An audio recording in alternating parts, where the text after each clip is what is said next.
जो लोग सोलर अभी तक उन्होंने नहीं लगाया है और वो लगाने को सोच रहे हैं या अपने पैसे इकट्ठे कर रहे थे, तो अब उनके ख्वाब जो हैं चकनाचूर हो जाए कि नेट मीटरिंग का जो एडजस्टमेंट है रेट का वो हो नहीं सकेगा।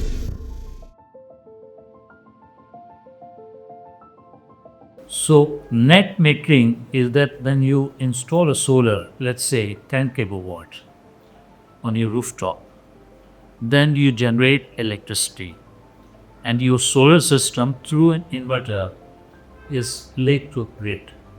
So if you, whatever you generate, you use, and extra you give it to the grid, which is a disco.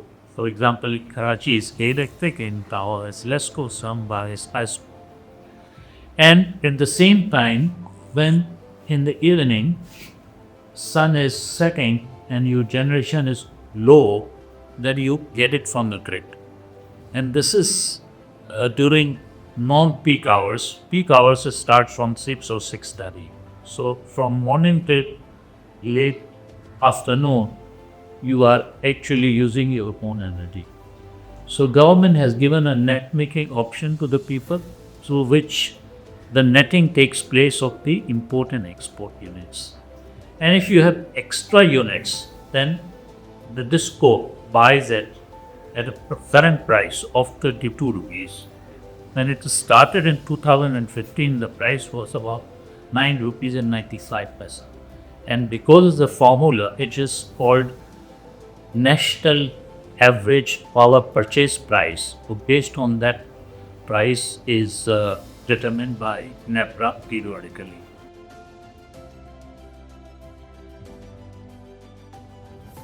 Well, government is now saying that it's very costly to buy from these solar installers because there has been huge installations taking place, and the people had obviously imported the solar panels installed. So there is a huge demand also for the solar energy. And the government is saying that those who are not on solar, they are being burdened with the extra cost, which I do not subscribe. देखिए अब तो ये you see जो लोग solar अभी तक उन्होंने नहीं लगाया है और वो लगाने को सोच रहे हैं या अपने पैसे इकट्ठे कर रहे थे, तो अब उनके ख्वाब जो हैं चकनाचूर हो जाएंगे, क्योंकि वो नेट मीटरिंग का जो एडजस्टमेंट है रेट का वो हो नहीं सकेगा। लिहाजा वो जो परचेस करेंगे वो बहुत महंगा होगा, जो बेचेंगे वो बहुत सस्ता होगा, तो ये उनके लिए मुनासिब नहीं होगा।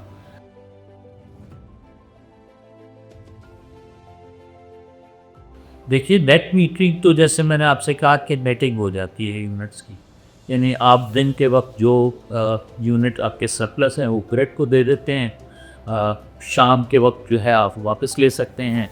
बारिश का दौर है तो ज़ाहिर बात है कि आपके यूनिट्स वहाँ मौजूद हैं ग्रिड को घेर हुए, क्योंकि इसकी एडजस्टमेंट होती है और वो आपको नेटिंग हो जाती है। लेकिन ग्रॉस मीटरिंग कंसेप्ट तो ये है कि आप जो हैं वो दो मुख्तलिफ ज़ावियों से इसको देखेंगे। आप जो प्रोड्यूस करेंगे वो 10 रुपये में बेचेंगे और ख़रीदेंगे तो 48 में, यानी नेटिंग नहीं होगी। लिहाजा आपका बिल जो है वो ज़ीरो नहीं हो सकता। बिल ज़ीरो उसी सूरत में होगा जब आप हाइब्रिड इन्वर्टर लगाएंगे और जब आप बैटरी ज़्यादा से ज़्यादा लगाएंगे और आप ग्रिड को फ़रोख्त नहीं करेंगे और वो बिजली आप स्टोर कर लेंगे अपनी बैटरीज़ के अंदर, और वो बैटरीज़ के ज़रिए से आप जो हैं वो शाम को, रात को जितना आप गुड़ डालेंगे इतना मीठा होगा और इतना आपको जो है वो डिस्कोस से ख़रीदना नहीं पड़ेगा।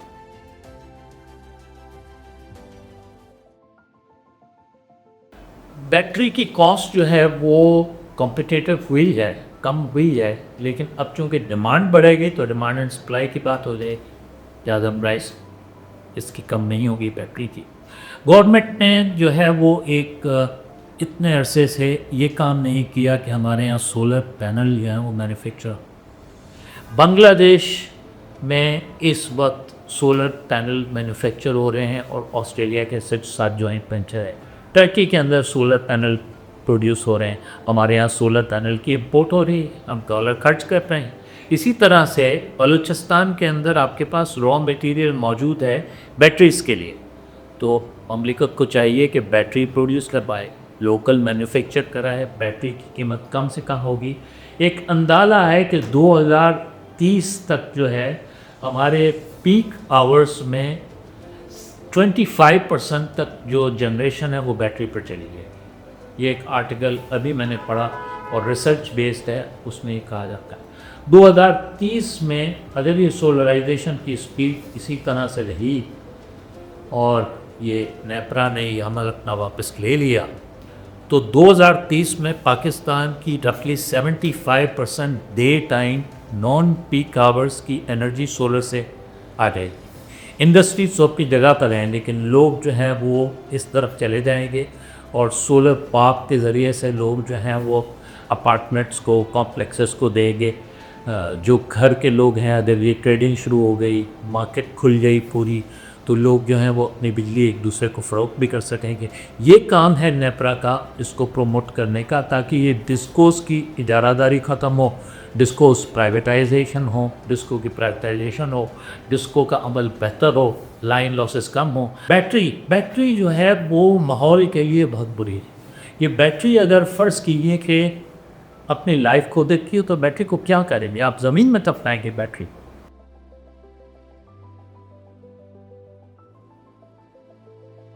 एक सलूशन ये है कि जो कार्बन एमिशंस हैं जो जनरेट होते हैं एनवायरनमेंट के लिए, उनकी अभी इंटरनेशनल मार्केट है और इस वक्त तकरीबन 12 से $15 की प्राइस है कार्बन एमिशंस की इंटरनेशनल मार्केट में पर टन।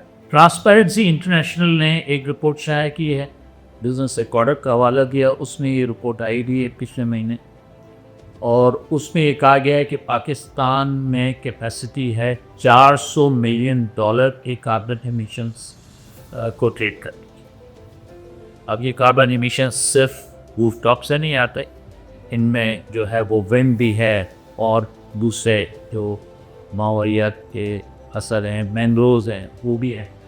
तो मैं सोचता हूँ कि अगर ये सारे नेट मीटरिंग के लोग हैं, अगर वो अपने राइट्स कार्बन एमिशंस के डिस्कोस को देते और डिस्कोस उनको जमा करके वो फरोख्त करें तो उनके पास आमदनी हो जाएगी, उनकी बैलेंस शीट बेहतर हो जाएगी।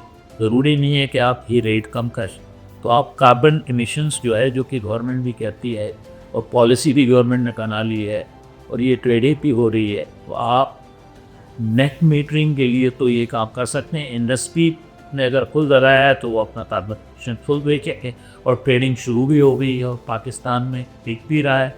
और सिंध गवर्नमेंट ने अपने एग्री से और दूसरे जो मैंग्रोव्स हैं उनके ज़रिए से पिछले साल $40 मिलियन के कार्बन एमिशंस बेचे हैं।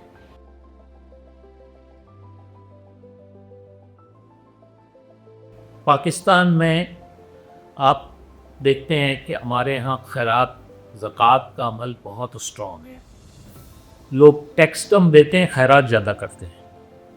और पाकिस्तान जो है फिलांथ्रफी के अंदर दुनिया में चौथे पाँचवें नंबर पर है अपनी GDP के हिसाब से।